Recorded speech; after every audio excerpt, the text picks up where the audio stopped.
What I wish I knew earlier in my career as a data professional. Today you will learn some common mistakes most data professionals make in their career, what you can and should start doing differently from now on, and what is by far the most important thing to keep in mind.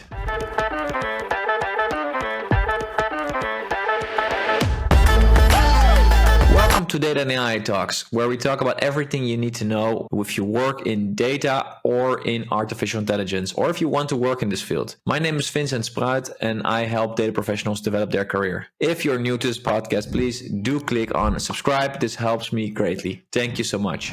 I noticed that many professionals, and it's not just data, but in general, feel like the end goal for them is maybe to become manager, like a chief data officer. But there can only be so many managers, and it's definitely not for everybody. So today I really want to get into this misconception about where careers should go and what are the options. Because there are so much more very interesting career choices that all have their fame, that have good money. So let's jump into it. And as always, I have invited a guest for this day. And today I invited Guido de Vries. Guido has worked in the last years for many different organizations as a data professional, among others, KPN, Accenture, Volker Wessels, Dutch Tax Office, and right now he's working as a freelance data architect for Viterra. Welcome, Guido. Hi, Vincent. Thanks for having me. Great to have you. As we spoke before and in the talks that we had, I realized that we had a common misconception. I thought it was interesting to maybe have a talk about this in our podcast because so many people probably also have it. And then again, as we will go into this podcast, if we would have to do it all over, we would probably do it exactly the same, even if we would give ourselves that tips. Just to start with that conception, what do you think about that? Yeah, I mean,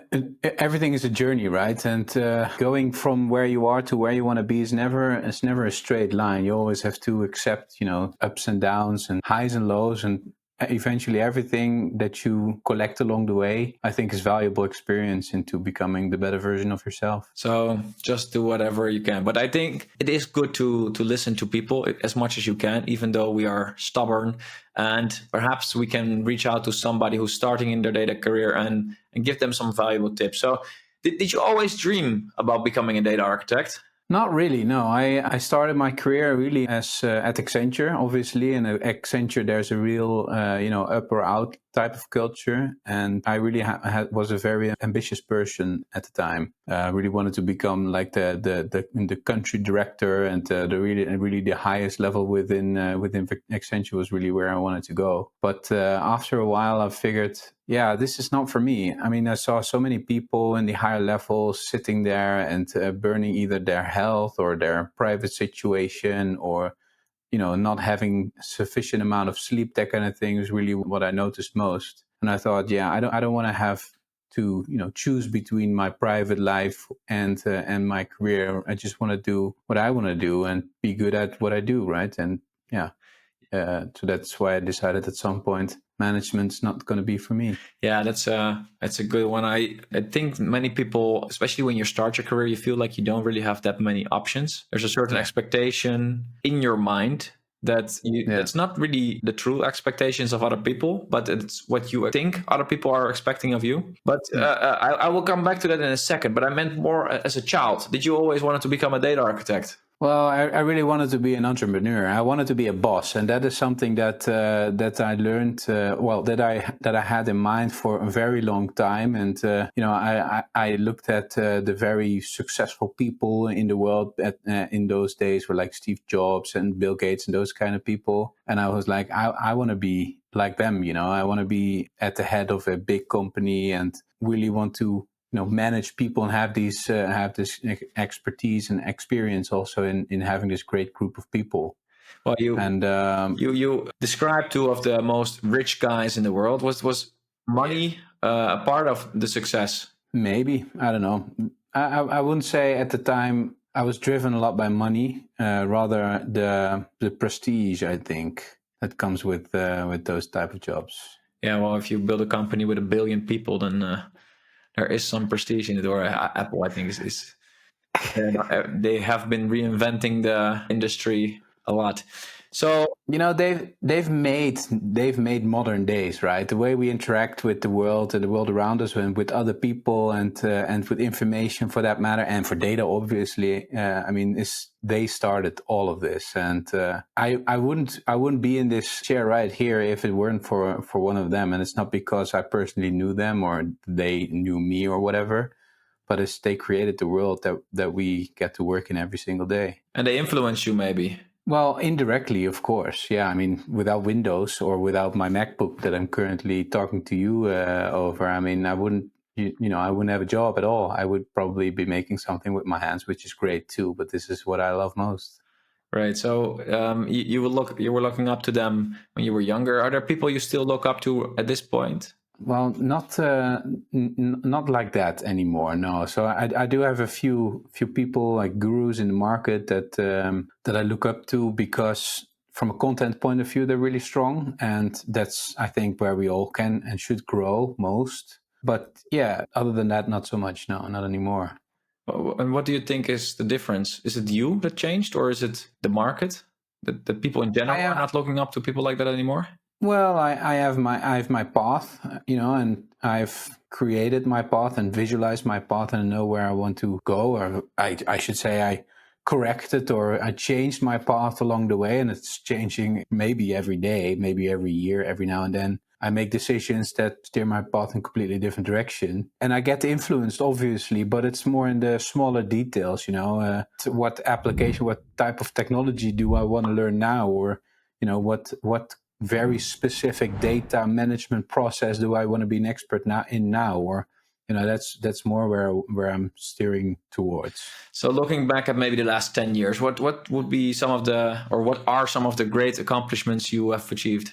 I've been working for about 13 years now, and I started at, I would say the bottom, really, at Accenture, doing the daily day-to-day development of ETL pipelines, and later I started also creating more reports, and I really made a step every single time, and I think that my whole journey with doing everything, all of the roles in data oriented projects there, that's what is one of my greatest professional achievements, I would say, because I learned so much, and I know what these people need, and what these roles and people need in their day-to-day lives, or work, I should say. Makes me a better architect, I would say, because I know what drives them, I know what they need, so I can really give it to them, really, and construct an architecture that fits the work that they're doing, and that they can do their work efficiently. So you have 13 years of experience now. You said in the beginning, maybe at Accenture there was a certain company culture of achieving, of becoming the MD, the boss of everybody, like you said. What was the mindset, maybe in general, in those first few years, that drove you? Or did you work 60-hour weeks? Or can you tell me a little bit about it? Well, I've worked 60-hour weeks for a little bit, not too much. I wasn't as crazy Accenture consultant as probably the average Accenture consultant, because I really wanted to have a healthy work-life balance, and maybe that's also the reason that eventually I made a different decision, that I saw to really get to those positions I really had to invest these long weeks and hours, and I really didn't want to do that. So what I just did, I did what I had to do, and maybe a little bit more, and really went for the best achievable goals within the amount of time that I would spend. But other than that, I would do just enough, I would say. So maybe we all want to become that MD, and we do know, of course, that Steve Jobs works hard, but maybe in our daily life, we have no idea of how hard, what that means, the sacrifice, right? Yeah, right. And, at some point you'll get to a moment, in life where you think that, work isn't everything, right? A wife, kids is what happened. And then those are your greatest accomplishments, right? And from my perspective, at least, it's not worth to, spend all this time in the office, spend all this time away, because watching your kids grow, eventually you can do that only once or twice or maybe 3 times. But that's it. Career-wise, you've got 40 years left, or at least you've got 40 years to go. Yeah, but even without kids, I don't have kids just now, but definitely in the 20s, I couldn't imagine having them. But still, I wanted to have a life. I wanted to spend time with my friends. I wanted to go on holidays and see the world. And I think also when you look back on from your deathbed and you look back on your life, I don't think anyone would say, hey, I wish I would have been more in the office. I wish I would have worked harder because then I would have been happier. And I guess in the end, you want to be happy, you want to be healthy, you want to be proud of the things that you have achieved. But who will you be proud of? Would it be somebody who was a really hard worker? Sure. But also maybe somebody who was good to other people, who will be remembered by his friends and family and loved. So you will maybe, as you get older, realize these things a little bit better. For me, in my career, I did make also those 50, 60-hour weeks. And in the beginning, I thought, well, it's not that much. But if you count up all the hours that you're thinking about your work from home, trying to make a plan, the hours do really add up to maybe even more than the hours. And it's fun and all when it's going well and when you get energy out of it and you love what you're doing. But when you're not, it really gets a drag. And there's this thing that the expectation you have in your mind, you think what other people are expecting of you, and you have to keep going, use energy that you don't have. And eventually, for me, that led to a burnout. Now I want to get back a little bit to you, but was there at any moment in time something like a burnout in your career, or was there something that you almost got there? Not really. So I might have been in a bore out, a little bit the opposite side, I guess, of the burnout spectrum. Can you elaborate? What is that?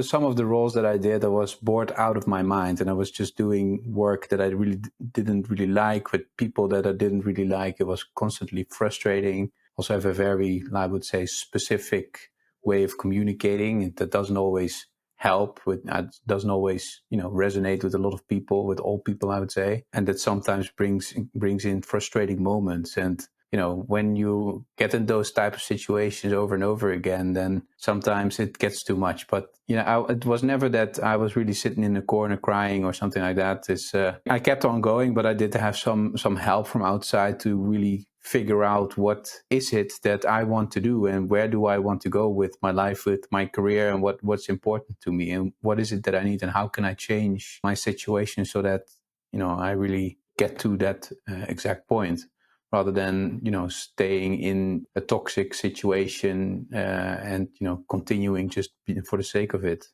Well, I was also in a very toxic situation, but also because I didn't work in any other environments, I didn't know it was as toxic as it was. How did you find that out? I'm always very critical, I would say, about myself, about my own performance, and also by my role in any interaction that I have with other people. And if I feel that I don't get positive energy from what I'm doing all day long, then eventually, having a day like that is fine. It happens to everybody, maybe even a week. We can have a week long of frustrating conversations and, just not making a lot of progress. And, but then if that, goes on for weeks and weeks or months and months, yeah, it's time to make a decision and just, look elsewhere, because, I'm in consulting, right? So the jobs are really, I wouldn't say easy to find, but staying for longer than 2 years already is not what we see often, right? So I try to switch jobs every, let's say, year, 2 years maybe, and then just get into a completely different environment, learn new people, learn new technology, learn new skills, and all that. So yeah, I think that's actually not a bad idea. I stayed in the company for 9 years, but at some point you also get influenced and by the people around you, by maybe the owner of the company, and you also start to doubt if you can actually function as well somewhere else. When you change a lot of jobs, at least you have that confidence that you can always start somewhere else and you can be as great there as you are maybe in the current company. Plus, you will learn about new tooling, new people, new systems, and that will make you grow probably in a completely new way. I see a lot of data engineers that I talk to, and they say, yeah, well, in the beginning I grow a lot, but at some point the growth, the curve really stops. And it's usually after 2-3 years. So they either switch then to a new job or to a new company, but you have to do something else. What do you think about that? Yeah, I 100% agree. I've like I said, I switch every, let's say, year, maybe 2 years, just because I need a new energy, right? And I also want to build and design new stuff. And, getting into this phase where it gets business as usual, or really a running engine that is already very fluid, that you can only tweak here and there, is a lot of fun. But there, for me, there's a lot more fun in redesigning the whole thing and learn new technology, apply new patterns, apply new tools, new technology. For me, that's really what makes me tick and makes me get out of bed every day. And also the technology stacks are changing very quickly. So if you go too deep, at some point you will just miss the train, right? You'll exactly. It will be completely replaced, and you're very good with something that is already old. So you always need to keep your eye forward and keep going. And a little bit back to the beginning, I have some more questions. But you said you wanted to become an MD, and I think that's more people, because those are the people, the Steve Jobs, the Bill Gates, that are visible for us. And right now, the Elon Musks, these guys is what we grow up with. We know about them. We know what they do. There's not maybe as many very senior data engineers or other professionals that are visible. Just to collaborate a little bit, I made a scorecard the other day, and we asked data engineers about 25 questions, and it would allow them which career path is most for you. And I built this because I noticed that many don't really know which career paths you can go to. So a data engineer can become a very senior data engineer. And that's a very big specialized that everyone in the company basically goes to you, that you are known in your field for it. But you can also be more of a mentor, like you will to go to TED Talks, you talk about the data, you try to educate in the new shift of data engineers that are coming. You connect people, but also you can become a data architect. You can become maybe more on the analytics side, advise the business, so really understand their problems and translate this to technical solutions, which is now often done by a data analyst. But a data analyst usually lacks the really technical knowledge. And I feel in many organizations, there's a big gap between the really technical, the data solutions, and the requirements. So if you have somebody who knows both worlds, they are super valuable. So maybe that's more like a product owner or data consultant. And then there's, of course, the management that we mostly know, the chief data officer. But that's already 5 careers. And I'm pretty sure that there's more to be thought of.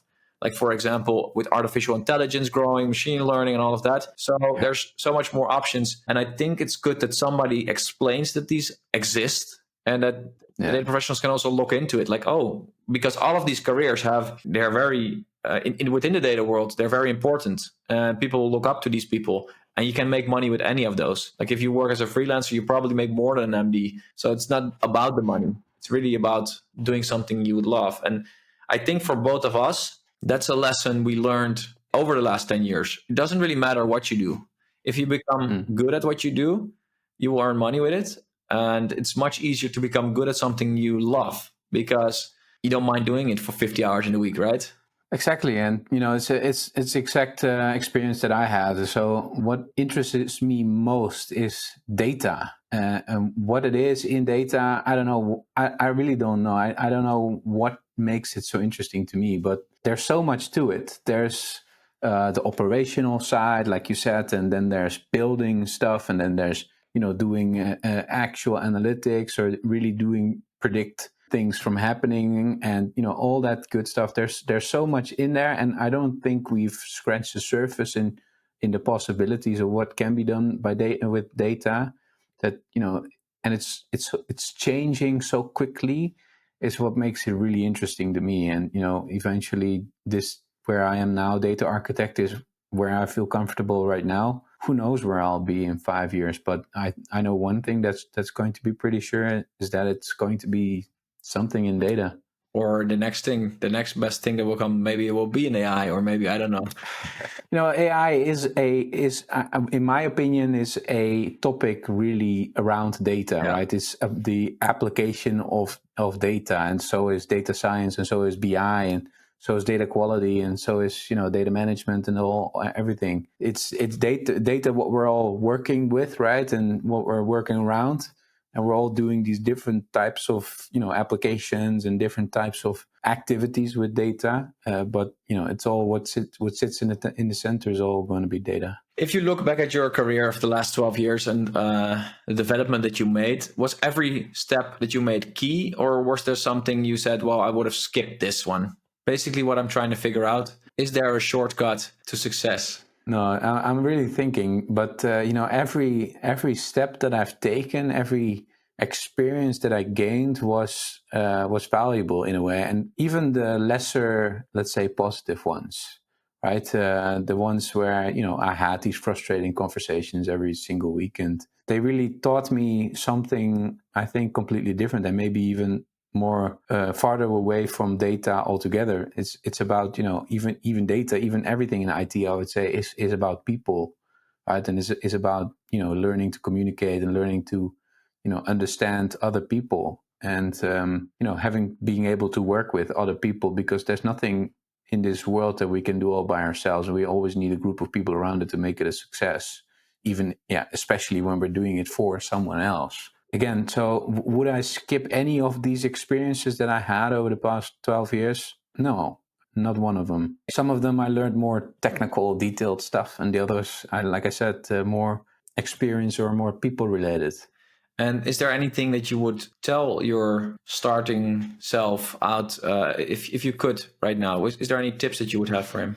Even today, and maybe even more so 10 years ago, I was a really stubborn little fella. And, the more experienced consultants could have told me everything or anything. And to some I would have listened, to a lot I did. But, when you have your sights set on something, you really have to experience it yourself, or have to experience that you don't really want to go in that direction yourself, rather than having someone tell you, because you'll never have this, internal intrinsic motivation to really steer your path in a different direction if you don't, if you are not convinced that that's the best for you or for your career. Yes. So if there's anything that I would say to myself, not really. How about you? Yes, I was actually thinking about it as well while you were answering, and I think I would tell myself that you shouldn't just rely on the company you work for to educate you on the work that you're doing, because there's so much more out there and your company only knows so much. And I think if you really dive into a subject and try to be the best at your work, and dive into and see what is more in this world. And in the daily routines of our working life, we always get swamped up with everything that our company's throwing at us. But now that I'm working for myself, I can honestly, sometimes I just stop and I see, oh wow, this is a new technology that's coming. Oh, this is also happening. And it makes me such a more complete professional. And it also makes me understand which direction do I want to go. Is the company even going in the direction that I want to be going in? And I think if I would have known this sooner, that would have helped me a great deal. And also to realize, where do I really want to go, instead of just letting myself be taken by the current, which got me into the place where I am right now, which is not bad, and it's okay. But I think I could have been a lot further, and I probably be happier throughout my career. Didn't have to have the burnout, perhaps. Be more in control. For my personality, maybe this was necessary. I'm also really stubborn. I don't give up. I keep working on something. I dive into it. But that would have helped me. And maybe also to journal. Still not doing that very good today. But just writing things down, like where are you? What are your thoughts? Because over time, for me, it is really hard to remember what I was thinking as 6 months ago or 12 months ago. And sometimes I'm just unhappy for weeks or months, and then there's a good time, and you forget that you were actually unhappy. And you think, was I already thinking about it this 12 months? And if you journal, I see that with my wife, she's doing it. She sees these realizations, also the progress that she's making in her thinking. That's really amazing to see. I wanted to pick up journaling for such a long time, but I never got around to it. And now there's this app on your iPhone which reminds you every day if you've done something, if you went to a different location, if you spent time in a let's say less than normal environment, then the next day iPhone will tell you, hey, you've been here, maybe write something about it. Damn, that's Steve Jobs still doing a great Still job. haunting us. No, but the power of journaling, I still haven't figured it out completely, but I do see the value for so many people. And if you can develop that thing, it will be a single great experience. It will help you make yourself better and see how far you have come. For me, a big thing was also finding out how I learn. And for me, audiobooks works great. I can do this while I do something else, and I learn so much. But yeah, in the end, it's all about putting it into practice. So let's just go into the final question. I sometimes ask, what is the favorite book that you read? But I think your way of reading is a little bit different, or your way of learning, I should say.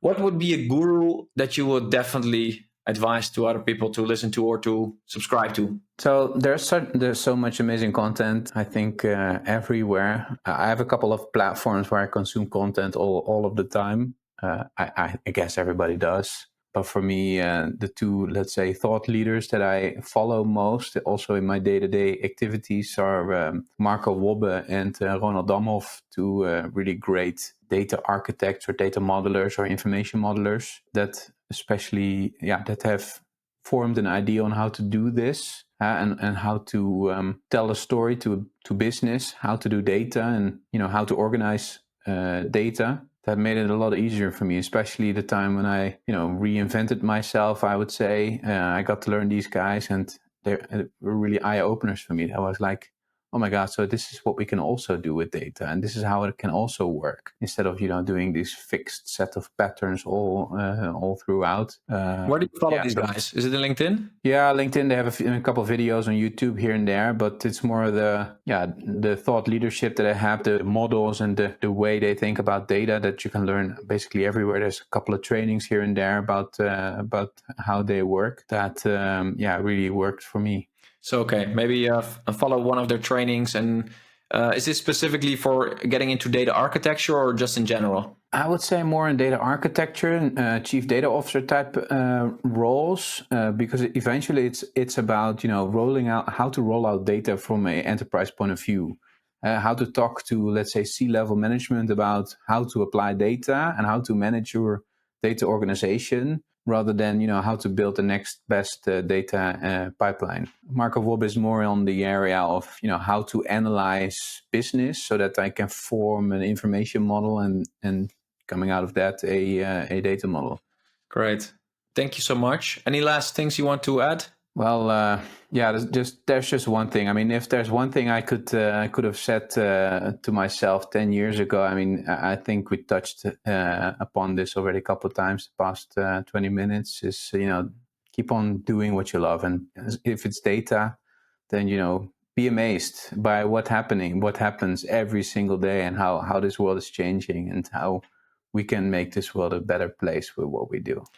Cool, thank you. Well, if you're still watching the video or listening to the audio tape, don't forget to subscribe. Definitely, if you're still listening now, then it's worth it, because we make more content like this. As you're going out of this now, I would like you to maybe watch another video of me, the one that is right here. It's a talk with another freelancer. He told me about his move from getting into data, into his development, until become a freelancer. And I think it will be very interesting for you. Good luck. Bye-bye.